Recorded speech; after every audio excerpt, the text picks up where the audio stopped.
जाति जनगणना की मांग करने वाले राहुल गांधी पहले अपनी जाति बताए डॉक्टर नरोत्तम मिश्रा।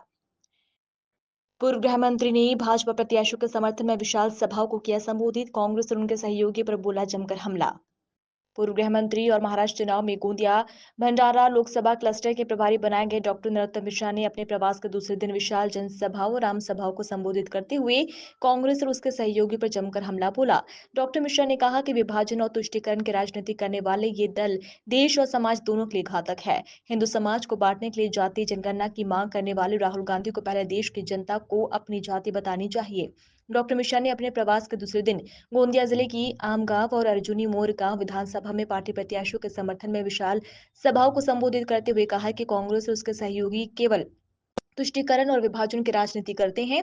जेएनयू में जब नारे लगते हैं भारत तेरे टुकड़े होंगे इंशाल्लाह इंशाल्लाह, तब नारे लगाने वालों से मिलने वाले सबसे पहला राहुल गांधी ही जाते हैं। हाल ही में रेल पटरियों पर पत्थर, गैस सिलेंडर आदि रखने की कई घटनाएं सामने आई, लेकिन कांग्रेस और उसके सहयोगियों के मुंह से इसको लेकर एक शब्द भी नहीं निकला। ये तुष्टीकरण की राजनीति का ताजा उदाहरण है। डॉक्टर मिश्रा ने कहा कि तुष्टीकरण और विभाजन कांग्रेस की राजनीति के मुख्य हथियार है। लोकसभा चुनाव में भी संविधान बदलने का भ्रम राहुल गांधी और कांग्रेस नेताओं ने फैलाकर हिंदू समाज को बांटने का प्रयास किया था।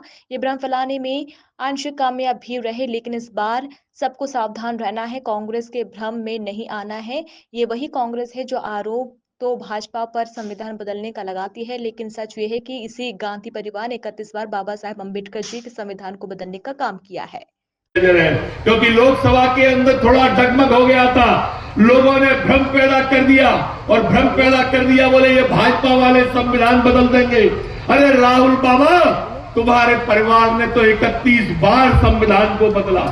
ये वक्फ बोर्ड आपका परिवार ही लेके आया था, ये अल्पसंख्यक आयोग तुम्हारा ही परिवार लेके आया था, अंबेडकर जी के संविधान में नहीं थे।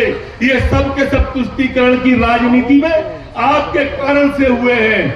मैंने तो एक दिन अखबार पढ़ रहा था कि मुंबई का एक आदमी कह रहा था कि औरंगजेब मेरा बाप, वो मुगल के बारे में कह रहा था कि औरंगजेब मेरा बाप है। तो मैं मन में सोच रहा था कि अगर देश का विभाजन जब हुआ था और अगर तू अगर विभाजन के अंदर उस समय पाकिस्तान में चला जाता तो आज आटे की बोरी की लाइन में लगा होता। या मुफ्त का अनाज मिल रहा है तुमको, मुफ्त की दवाई मिल रही है, औरंगजेब में बाप नजर आ रहा है। अगर वहां पर होता पाकिस्तान में तो आज मोदी में ही बाप नजर आता तुमको, मोदी में जो घर बैठे आपको दे रहा है, जो घर बैठे आपको खिला रहा है। मेरे साथियों, इसलिए विचार करना है आप सबको कि ये सब जो विभाजनकारी तत्व हैं, इन विभाजनकारी तत्वों को 20 तारीख को सबक सिखाना। ये फूट डालो और राज करो की नीति अपना रहे हैं राहुल गांधी। पिछली बार भी आए थे, अभी भी फिर आएंगे और फूट डालने की बात करेंगे, जाति जनगणना की बात करेंगे। जाति जनगणना की, अरे हिंदुओं की जाति गणना क्यों करा रहे हो भाई? मुसलमानों की जातिगत गणना क्यों नहीं कराने की बात करते? यही इनकी फूट डालने की नीति है।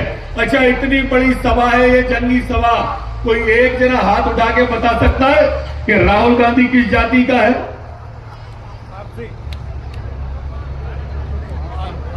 जिसकी खुद की जाति का पता नहीं है वो हमारी जाति की जनगणना की बात कर रहा है। बहुत बहुत धन्यवाद।